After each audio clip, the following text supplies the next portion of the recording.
I am very excited to show you guys this full masking with shadows. But it's not just shadows. You have so much control over this than just masking by the shadows. As you can see, here we have a little forest, and everywhere where there's shadows from the trees, we have mushrooms spawning, and everywhere else is just regular old grass. And just like that, we can have very interesting results using this method. Again, I said it is more than just a shadow mask. It effectively is a color mask that will allow you to mask your environments like you've never been able to before. So let me show you how it's set up and how everything works. To get started, make sure you have PCG turned on by going to Edit Plugins, search for PCG Procedural Content Generation Framework. Once you've enabled that, go ahead and restart your engine as needed. Once you have that set up, let's go ahead and grab ourselves a PCG graph. Now right click, go to PCG, grab ourselves a PCG graph, and make an empty graph. I'm gonna call this PCG underscore shadow mushrooms. And I'm gonna bring this out into the world, and then I'm also going to just scale it a bit up so that way it encompasses this area, which for the default floor is about 40, 40, and 10 up is the default. So great, so we have that. So let's go ahead and open it up. To get started, I'm gonna need to spawn things that cast shadows. Now you don't need to spawn them. You can just use things in the world that already cast shadows or whatever you'd like. I think it's just nice to have the things inside of PCG spawn the things that cast shadows to show you how you would put it all together. But it's not a requirement. To do that, all I'll do is right click, search for create points grid. I'll change the grid extent here to be 5,000 by 5,000. From here, we're just going to use a select points node to just filter out how many trees we're actually going to spawn. Let's have the ratio be really small, like 0.03 maybe. If we take a look, you can see, yeah, that seems like a decent ratio, but there's still maybe a little bit too many right next to each other. So let's even drop it down to like 0.015. We'll have that. And that feels a little bit better. So that will be our tree positions. Right now, we're actually spawning this all kind of on a grid, but instead of spawning it on the grid itself, I want to bring this up into the air a bit, and you'll see it'll snap down. The reason is because on the create points grid, it is set to global by default. You want to change that to local component, and now it moves with the actual volume. So what I'm going to do is select this floor piece, and I'm going to change the mobility onto it to static. So that way by default, it will have static collisions enabled versus dynamic collisions. And then after the select points node, I'm going to use a world raycast. And if I go ahead and debug this with just default settings, you will see there's our cubes only on top of this platform. We've gone rid of anything that goes outside of it. The reason is we're raycasting down and filtering it. And we can check the filters here under advanced for data. It is set to collision channel world static, which is why we changed the floor to be static. And we could enable trace complex, but we really don't need to. And by default under filtering, it is including landscape hits. So if you have a landscape already set up and you want to project onto it, default will get you there. You can of course filter by tags or anything else, but in our case, this is just fine. At this point, let's go ahead and grab ourselves a transform points node to give it a little bit of randomization to the trees. We'll rotate them randomly between 0 and 360 degrees on the z-axis and scale it between 1 and let's say 1.5 uniform. After which, drag out, use a static mesh spawner, and then I'll add an entry here for some trees. If I search PCG tree, I get 3 options. So you know what? Let's add all 3 options here. So that way we have 3 varied trees for all of these. Once you have everything in, you can see there's our forest. And you know what? Now that the trees are in and scaled, you might want to reduce the amount of actual trees here. So I'll just drop it down to 0.01. That looks good.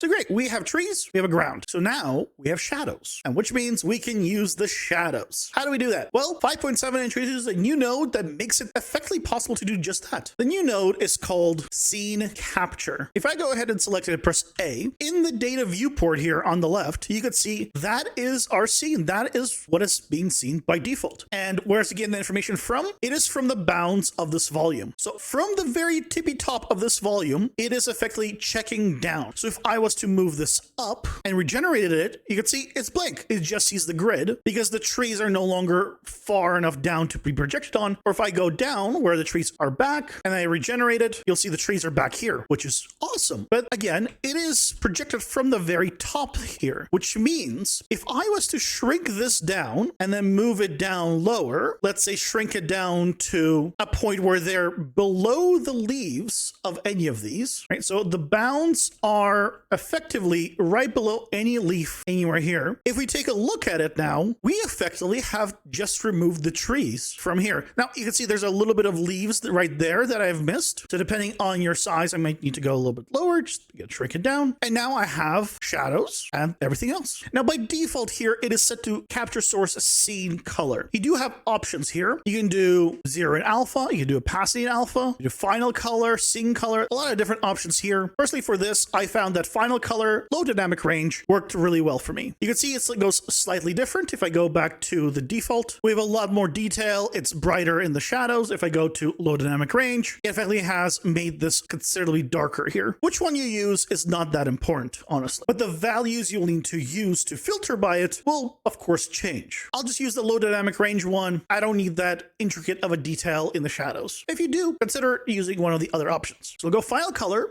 and then we have texel size. Texel size is effectively the resolution of this. Right now it's set to 50. If I set this to 200, you will see it becomes a lot more pixelated. If I set this to 20, it becomes a lot sharper, which is going to be important when masking. So it depends on how accurate you want it to be. You want to increase or decrease this value. I'll keep it on the 50. It is fine for our needs. And what I can show you is if I go ahead and press D on it for debugging into the world, you'll actually see it, especially if I hide the floor here. All it is a plane with that information. It is nothing else besides that. And in the point information, you will see that every single point gets the color information of what you're seeing here in the viewport. So effectively, you can see where this is going. We can now filter by this color information. So let's go ahead and get started with that. Now, I want to make sure that I do the scene capture after the shadows have spawned. So on the scene capture node, I'm going to open up advanced. I'm going to turn on execution dependency required, which will get us the execution dependency input. And then I can plug the static mesh spawner into the execution dependency. So only do this after the trees have spawned. Now that we have the scene capture, let's go ahead and filter by those shadows. So the first thing I want to do is convert this information to point information. So we're going to search for 2point, which will get us, of course, to the point information. If I go ahead and press D here, we'll get the point information, but it's going to be hidden underneath this floor. I'm going to hide it, and you'll see there's all our debug points. That's just because the volume I have is lower than the top of this floor, so it's a little bit hidden. But at this point, we can go ahead and filter the information. If I search filter attribute, we want to grab the filter attribute elements by range. I found that the filter just single filter, not by range, doesn't quite work for some reason, but by range does. So we go with that. In this filter elements by range, I want to change the target attribute here to color. So I'm going to hit the plus, go to point, select color, or type in $color. For the minimum threshold, I want to use a constant threshold. And the attribute type here, instead of double, we want to select vector. So from pure black, 000, we want to go to something else. So in the max threshold, again, I'll use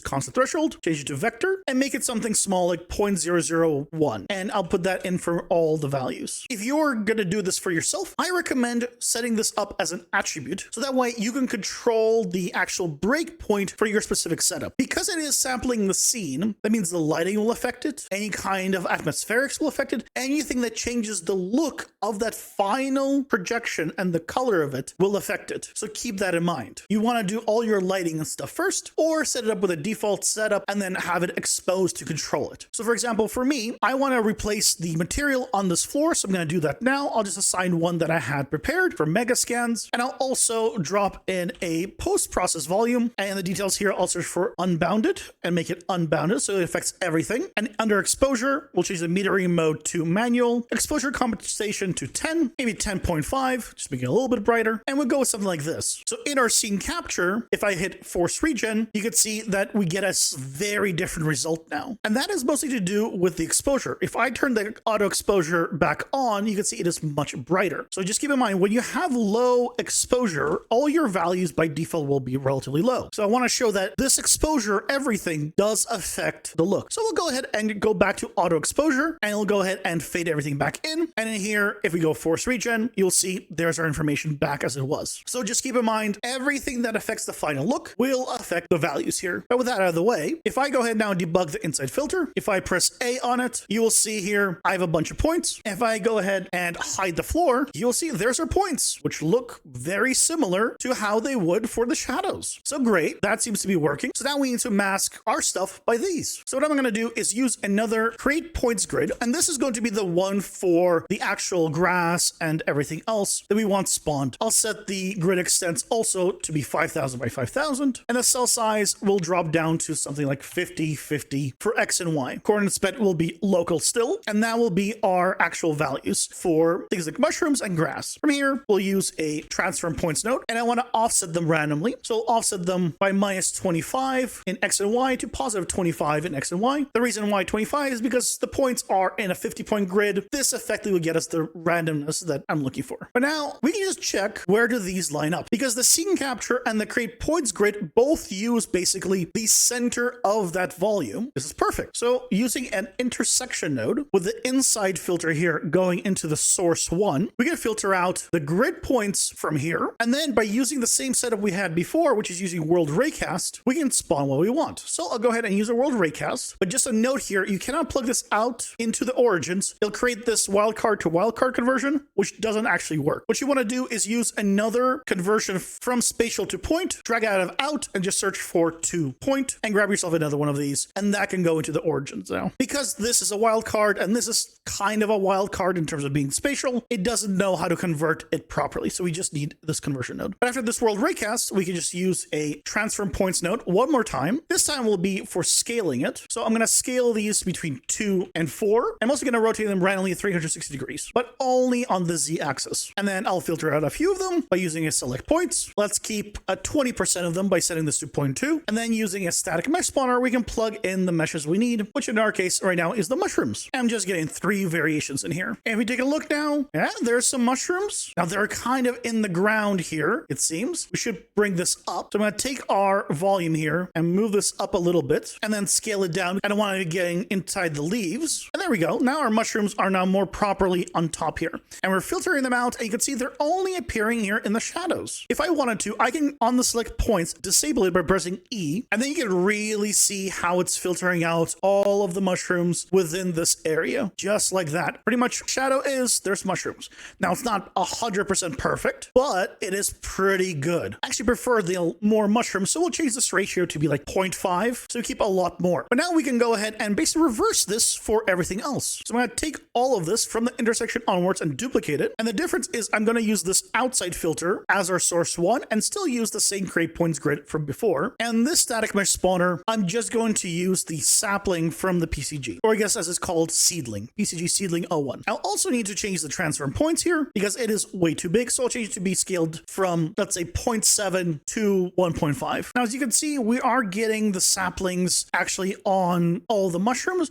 And honestly, I'm not sure why, because we are using the outside filter, but it seems like these two filters don't work properly together. Could be a little bug right now, but you can see the outside filter is grabbing too much on the inside, right, where they're all overlapping. So what we can do to make sure that this doesn't happen is use a simple difference node before the raycast. The source of the outside filter here will be, of course, the points that come into it. From the convert to points on the intersection goes to the differences, and that goes through into the origins. Again, wildcard to wildcard, we'll go and convert it using the 2 points node. Technically speaking, you don't need this one because it is going spatial to spatial, but just keep in mind that whenever you go into a point wildcard from a spatial, you do need this conversion. And on the difference though, we need to change it from minimum to binary. And as soon as you do that, you'll see, there we go, got the result we want. Now, occasionally you'll find something that doesn't generate properly. And I want to point something out, which is when I make a change here and I regenerate it, for example, when I click force regen here in the top left, watch what happens when I hit force regen, right? It slightly randomizes some of these points. And the reason for this is it is getting the information almost instantaneously before it has ungenerated all the things, which means the color that you're sampling includes the spawn information. So if you want the truest version, just select the PCG graph, go to the PCG components, hit cleanup, and then hit generate. And that's going to be the truest form of this. Now, if you want this to be a little more or less accurate, as I mentioned before, it is part of the scene capture, or you can change the textile size here. So I change this to something like 20. It will be a little more accurate in where we have the actual light and the shadow filtering happening. We no longer have the occasional little speck on the inside here. It is now a lot better, and they're only really happening on the outside. Now, it is a little bright, and as I mentioned, changing the meter in mode to manual and setting it to be like something like 10 does make it considerably darker. You can see nothing has changed when we do it at this point in time because we already regenerated everything with a previous setup. So we can change this. We can change the directional light to now be stronger. And you can see this has locked in. We can even go as far as selecting the PCG component and using clear PCG link, which is the hidden third button there. So we can lock this in, or if we do go ahead and select everything and do a cleanup and generate, we can just make sure that the values are all good. And you can see this time when I did manual and exposure compensation 10, even though I do a full cleanup and generate, the values are still all fine. And here in the scene capture, you can see it is darker, but still the values that we used, which is 0 for the min and 0.001 for the max, is still still completely fine. So now we have a much nicer result. And there you go. We're filtering by shadows effectively. Really, we're filtering by color, but shh, they will never know. Hopefully showing this off has given you some ideas on how to use this for your own projects, because filtering by what you see is extremely powerful, as I'm sure some of you guys have already realized. As always, I will have the project files for this available on my Patreon, where you can join these wonderful people here in supporting what I do. It really means a lot. And if you'd like to join the community, all of my socials will be down in the description below as always. And if you're looking for more awesome PCG tutorials, check out this one right over here that I think you're really gonna like.